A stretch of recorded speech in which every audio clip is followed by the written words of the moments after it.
Welcome to Only a Podcast. Two blokes upside down and many miles from home talk about popular culture and unpopular culture too. Music, books, films, the news, what we had for dinner last night, anything goes. Apart from politics, probably. Hello everyone, kia ora. Welcome to episode 27 of Only a Podcast. Say hello, Captain. Hello, Captain. Hello, folks. How's everyone doing? We all right? I think we're kind of okay. It's all good. It's all good here, apart from the torrential rain this morning. But you know. Oh yeah, you've had it a bit wet up there. It's dry, it's beautiful and sunny down here, but really windy. It's really, really windy down there. Well, it's that time of year when you don't have to wait long for some more horrible weather to come along. That's right. It all clears up when you go, why have I got 6 layers of clothing on? Yeah, that's it. It's sunny. Yeah. So And you know how to tell the weather in Dunedin. You know that one, right? I've probably said that on here before, have I? I don't know. But yeah, how to tell the weather in Dunedin. If you can't see the other side of the harbour, it's raining. If you can see the other side of the harbour, it's going to rain. Yeah, so that's Dunedin weather. Yeah. Cool. yeah. Well, at least you know. We've been I think we've been about 3 weeks, have we, since we last did an episode? We've been a bit delayed. It's been a bit long. Yeah, that's down to me. I've had a lot going on. This isn't my full-time job, this podcast, believe it or not. Isn't it not? No, I mean, I make enough money to turn professional, but from it. Yeah. But stuff's been getting in the way, so apologies if you've really missed us, folks. But we're back, and God, we're going to be good. Probably. Yes. We're recording this in the evening. We normally record in the afternoon. So this one's in the evening. I have a glass of beer, so anything could happen. Look out, be like Oliver Reed on Parkinson. Just don't knock it over the keyboard. And No. Cool.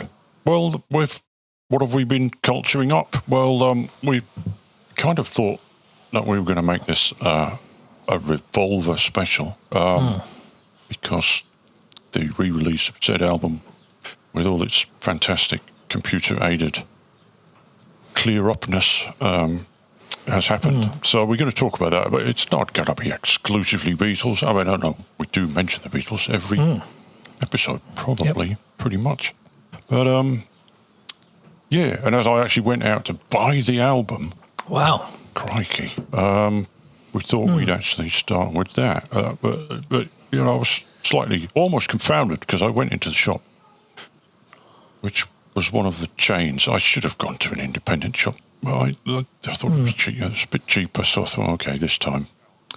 And on its, the greatest albums of all time, on its re-release day, not a flicker, not even seen in any rack in the shop. So I had to ask for it. Can you imagine? I had to ask for Revolver. Yeah. It's just very strange. Anyway, but I did get it. And it's pretty good. I had a bit of a rant and a rave. Well, not a rant and a rave, but in the last episode I was a bit down on all this remastering stuff. But and I think I said all they seem to do is turn the treble up a little bit. But this is different, isn't it? It sounds phenomenal. Yeah. I think it's.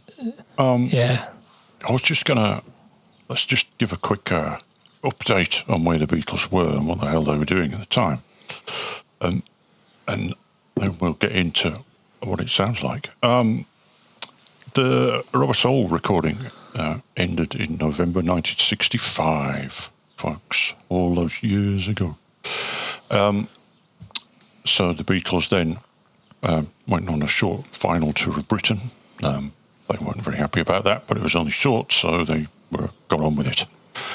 And then they had 3 months off. They went on holiday and they went to clubs and they spent some cash and they absorbed some things, including in the case of certainly Mr. Lennon and more, some drugs. And they looked out some influences for the new album.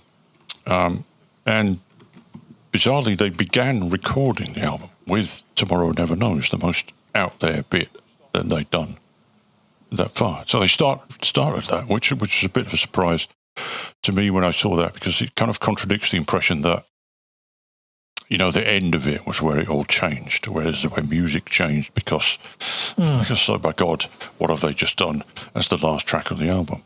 But they were working on it right from the word go. So the 14 tracks were released to radio stations in 2s and 3s. Fancy that. Throughout July 1966. And again, Tomorrow Never Knows was kept until the last. And it came out on the radio can you imagine that on the radio? Only a few days before Revolver came out in the UK on August the 5th, 1966. And the Americans got it 3 days later. Wow. Cool. Wow.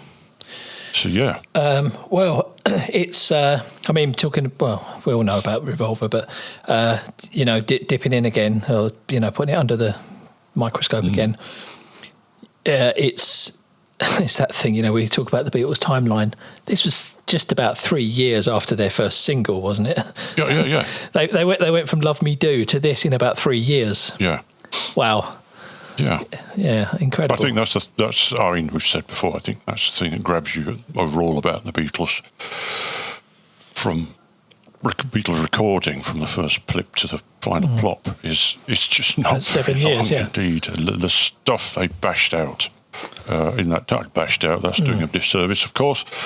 Some of it was bashed out, of course, the early stuff. But that's just it's just amazing the breadth of the things.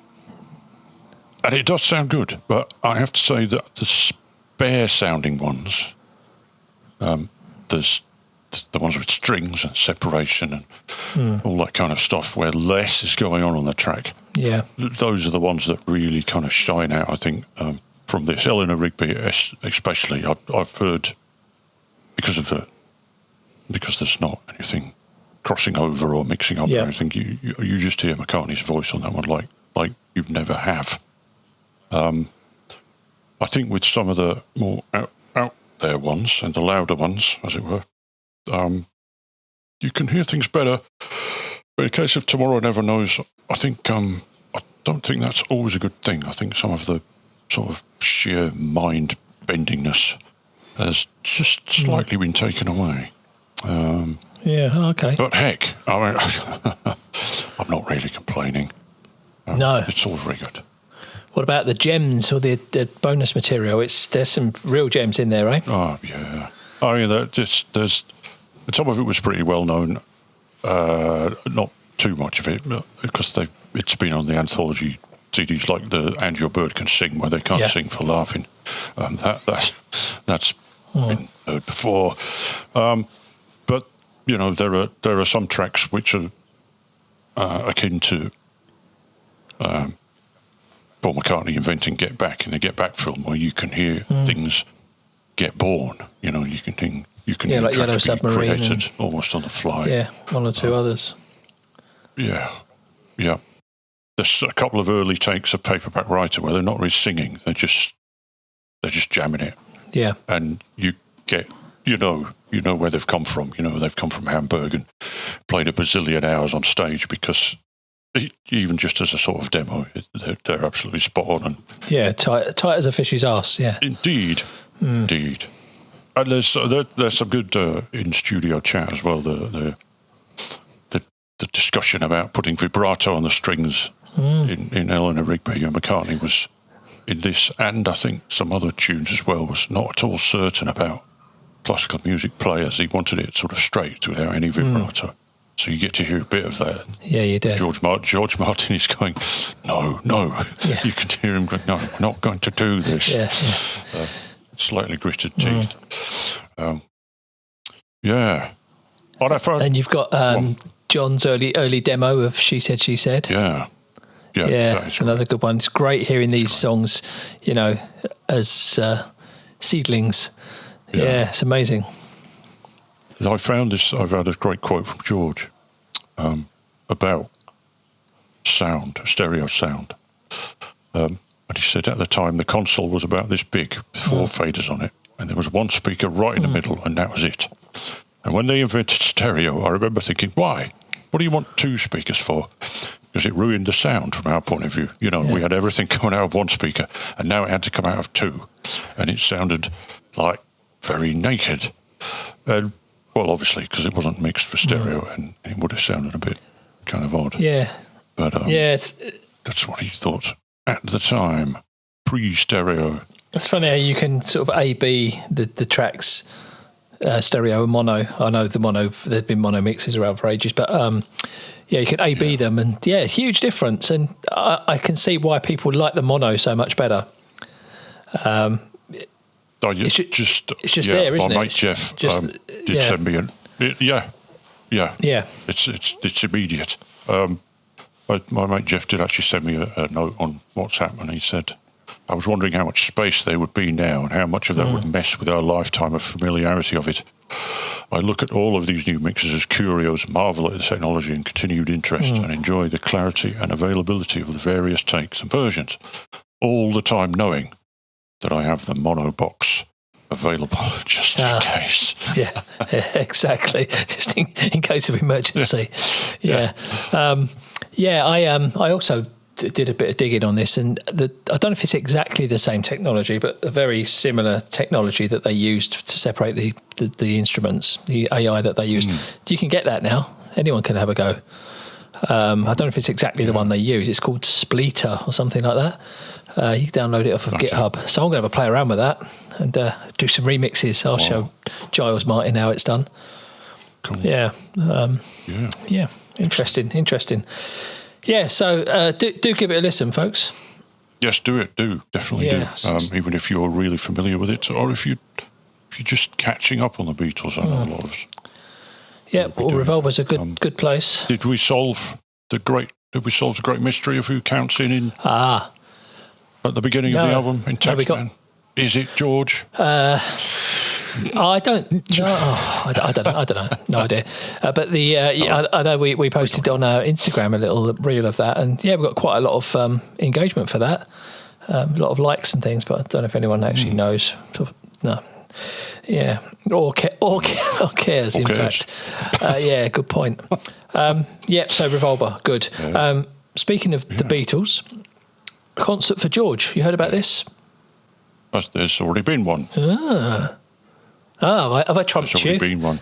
I think there has, but it's been digitally remastered and so forth. Right. And it's in cinemas very soon, very soon. So that might be worth the trip.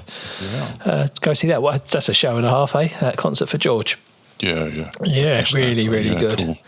Yeah. Cool. There's another one if you're into George, which I really like, which is a Carl Perkins rock and roll 30th anniversary gig, I think, and he gets a lot of special guests in. But both George and Ringo are in it, and it's as cheesy as anything. Yeah. But there's some playing, eh? The music does some playing. The music is absolutely fantastic. It's really good. Who else is in it? Roseanne Cash, Dave Edmunds.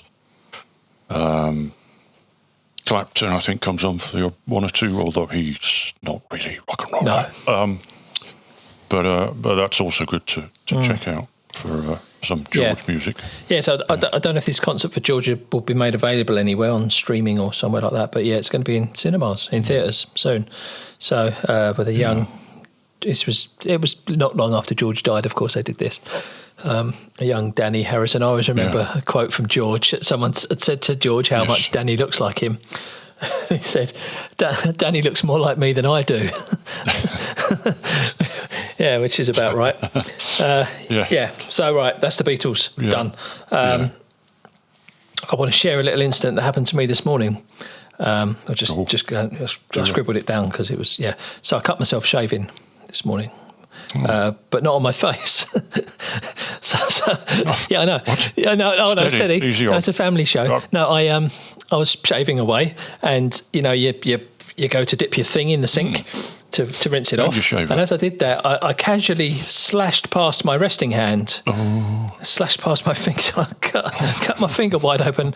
I'd only just started my shave at this point, so it's like a scene from Psycho. So I just wanted to share that. I don't know why I wanted to share that, but feeling a bit faint now? No, I'm all right, but it's just a bit awkward. But there you go. That's life. I've been learning jazz. I'll probably talk about learning jazz a lot, do I? I don't know. I feel like I think about learning jazz. I've been on it's been an ambition of mine for a long time to learn to play jazz. I don't have a degree in maths, so that doesn't help. Do you need one? But it's complicated. 7s Is and 13s.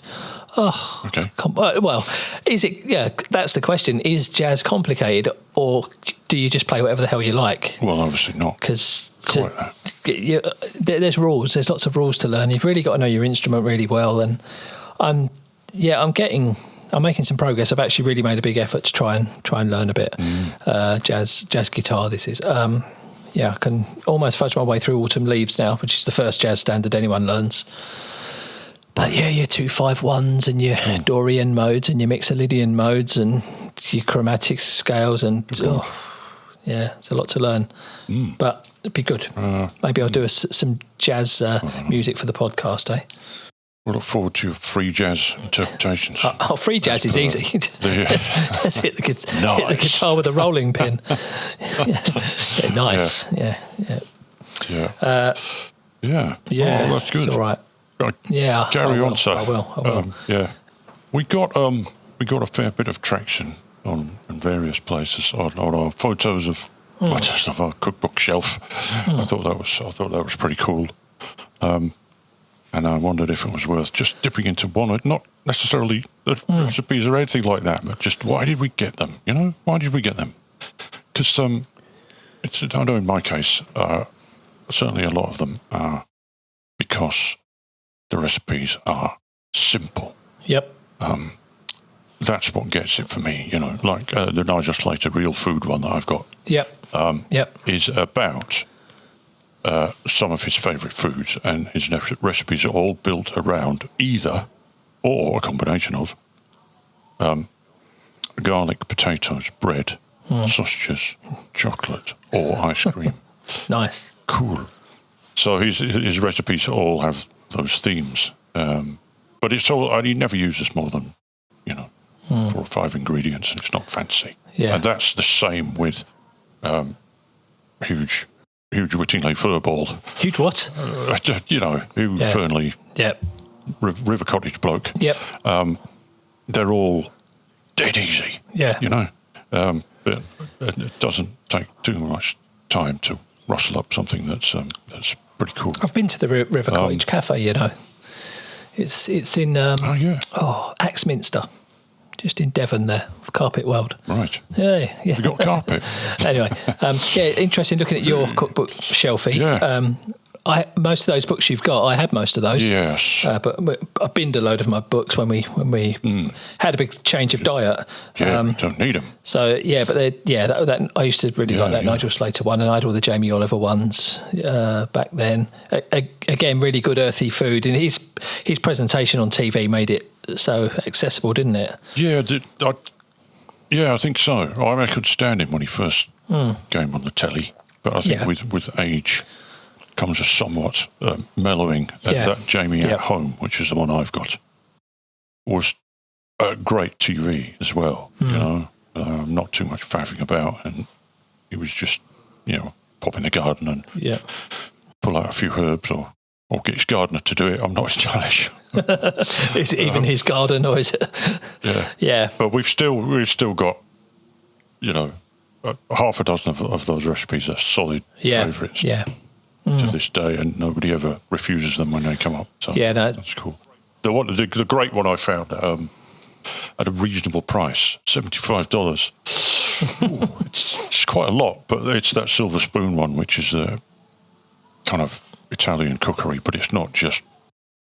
It's cooking as well. Right. It's basic. It's got all the basics in there.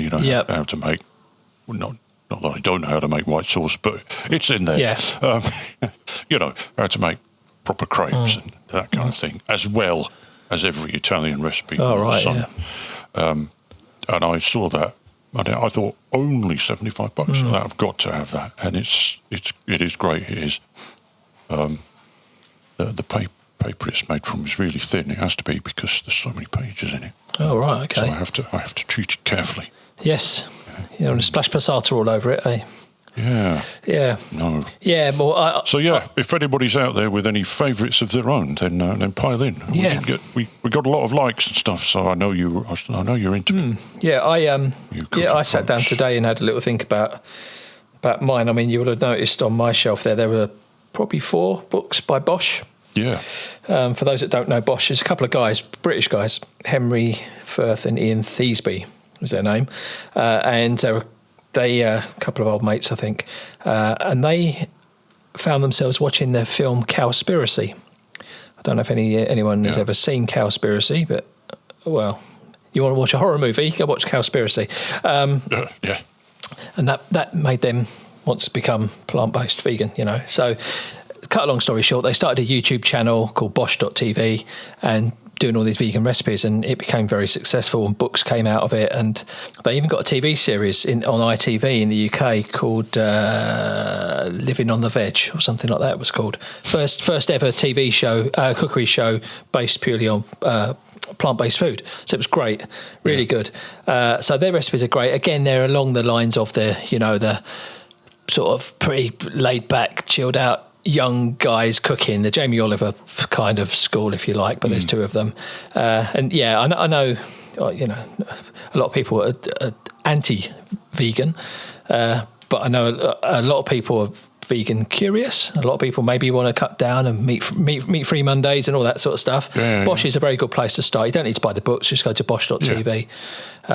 Great stuff.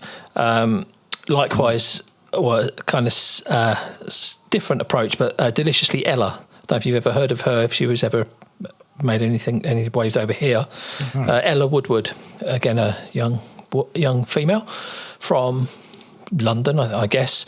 And yeah, she started out pretty much the same way, but she now has a restaurant in Mayfair. She had a cafe in the West End somewhere, but I think that closed, and she's gone on to open a restaurant, and she's got an app, she's got a podcast, and she sells food products, chocolate bars and stuff, you can buy online, and Bosch do the same. You can buy their stuff in the supermarkets. So lots and lots of plant-based options out there, and super good, I will mention, because Chelsea Winter, which I'm sure you know who that is. I have to say I didn't know who that was, but she's a TV chef in New Zealand, right? And she did this book called Super Good, which is all plant-based recipes. Again, it's great stuff, pretty simple, hearty family food. And I believe she only does plant-based food now. I think she's become vegan, but she wasn't always. Cool. So you go to her website and you'll still see chicken recipes or whatever. But I think all of her new stuff is all plant-based and vegan now. So, but yeah, we use that book quite a lot actually. That's worth buying if you're in NZ. I don't know if you can get it anywhere else, but that's good. So, cookbooks. Yeah. Having said that, I don't really use them that put some often. links. Most of the recipe, you stick to the same sort of meals, don't you? Most of the time, you know them off by heart anyway. Yeah. Well, we've got a sort of core. Maybe 40 to 50 that we rotate through. So, that comes out. Then every now and again, I will go into a book and find something, or someone in the family will come up and go, look at this, we can do this. So, you have a go at it. No, that's right. So, yeah, they don't come off the shelf every day. They don't come off the shelf once a week unless I've forgotten something. Yeah. Sort of, what's the proportions for Yorkshire pudding or something like that? Got to get this right. We'll put links to all these folks on the website so that people can dive in and have a good investigate of that stuff. Probably worth having a little chat about Elon Musk and Twitter. And go on then. And Elon Musk has bought Twitter at the end. Yeah. He's fired everyone and he's doing crazy tweets and everyone's leaving Twitter. Don't know why, really. I know there's this thing about the blue tick, but that doesn't really affect most of us. No. I don't really know why people are leaving, really, other than they don't like Elon Musk, but I see plenty of Teslas around. So we're not leaving. I've not left. I maybe start to use it slightly less. I did quite some time ago create a Mastodon account. I haven't been using it, but I am using it now. We haven't moved on your podcast over there yet. We don't tweet loads. We don't follow or engage with the kind of person that we don't like. So we don't get or see. The algorithms don't direct those kind of things towards us. So for us, it's not a problem. But if you go and poke a fascist with a stick, then you're going to get descended upon on social media, and your timeline will become immeasurably worse. Yes. So Mastodon. So we've both got accounts. I haven't found my feet on Mastodon yet. I understand it, sort of technically. I kind of understand how it works now, but still not found my feet. I'm not quite sure why. I'm struggling to find people to follow. I think it's because, certainly one of the reasons for me was that it's hashtag based, and I'm looking forward to upping my hashtag game. Yes. Because I know that's good for Instagram too. Yes. I've upped my hashtag, so up yours. No. I will persist, and I'm having good fun talking to people on Mastodon, and we just have one of the guys that's got a jukebox Friday night hashtag, and he puts up a theme, and we all send him a song. Right. So that's just gets a little community together. I think that's quite fun. Yeah, and as you say, there's no one owns it. It's kind of open source, I guess, or no algorithms, no sponsorship, no adverts. It's just you see what you want to see, which is good. Yeah, you do. RIPs. There's been a few, haven't there? I won't go through all of them, but Leslie Phillips, I think, is worth a mention. One of a kind, I think, really. He made a lot of films. He made about 100 films, Leslie Phillips. Did you know that? But he was a serious actor. For the most part, he was a serious actor. Yeah.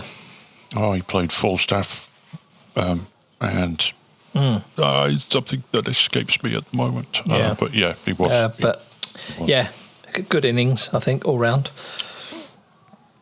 Well, I just got one more thing on my list. You sent me a link earlier today, a couple of hours ago, to a Proclaimers song. Great. What was it called? Great. Dentures Out. Dentures Out. By the Proclaimers. great song. Bit political. Content warning. If you're denture triggered, then. But good bit political song and all that. But and you said that's a good video, eh? And I was like, it's a good video. And then, you never say that anymore. No one. Does anyone think about pop videos anymore? Music videos? I don't know if they do, which is interesting because everything's visual nowadays. But in the old days, you had memorable music videos. I don't know. Never see a music video anymore. Yeah, I can really only think of one. In the past year or so that I saw that I thought, that's quite quirky and cool, by an Icelandic band called BSI. Right. And it was good. They were pretending to be on the beach in the middle of Iceland. Nice. bit nippy.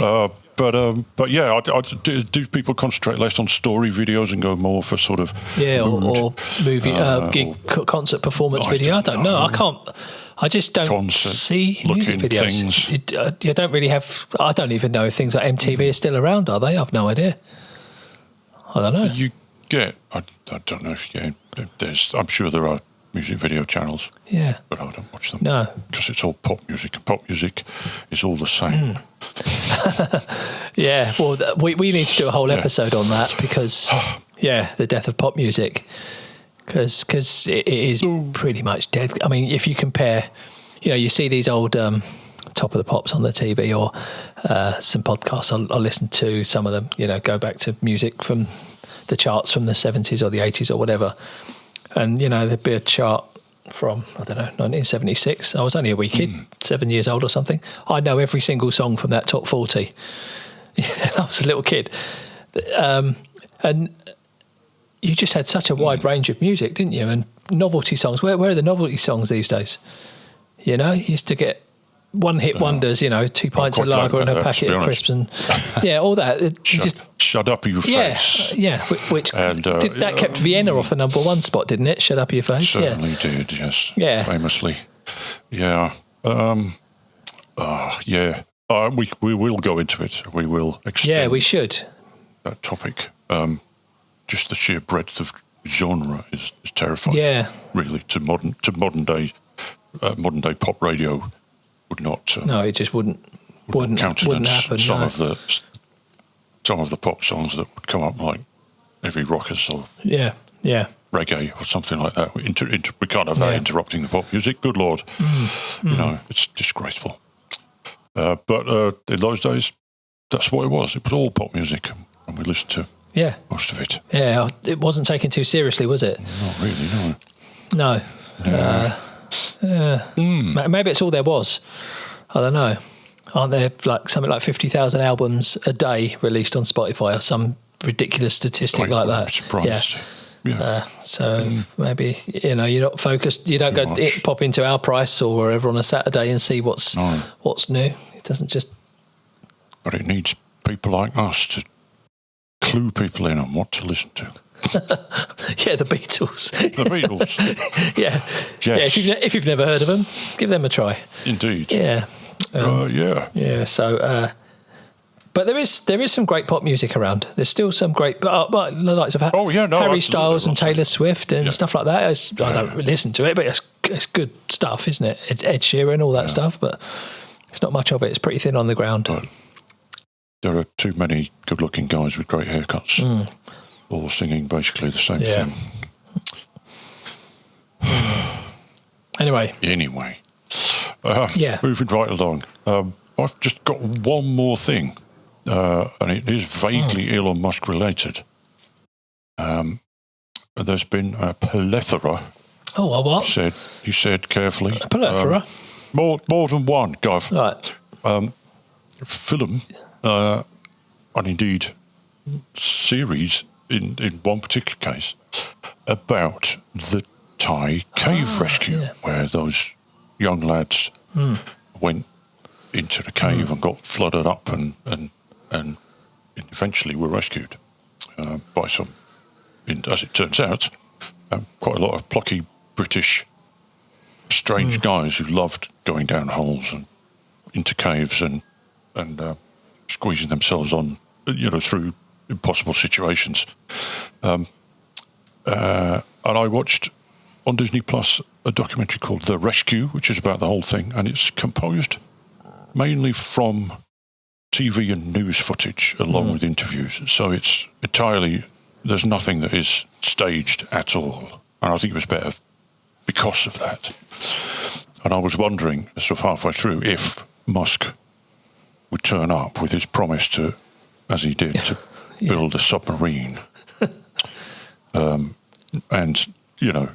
in 2 minutes that would go through this thing, and the British cavers that were leading the thing quite rightly at the time went, you should know what you're talking about, mate. There's just no way it's going to go through there. And he ended up insulting one of them greatly and having to back down, as he seems to do on a regular basis.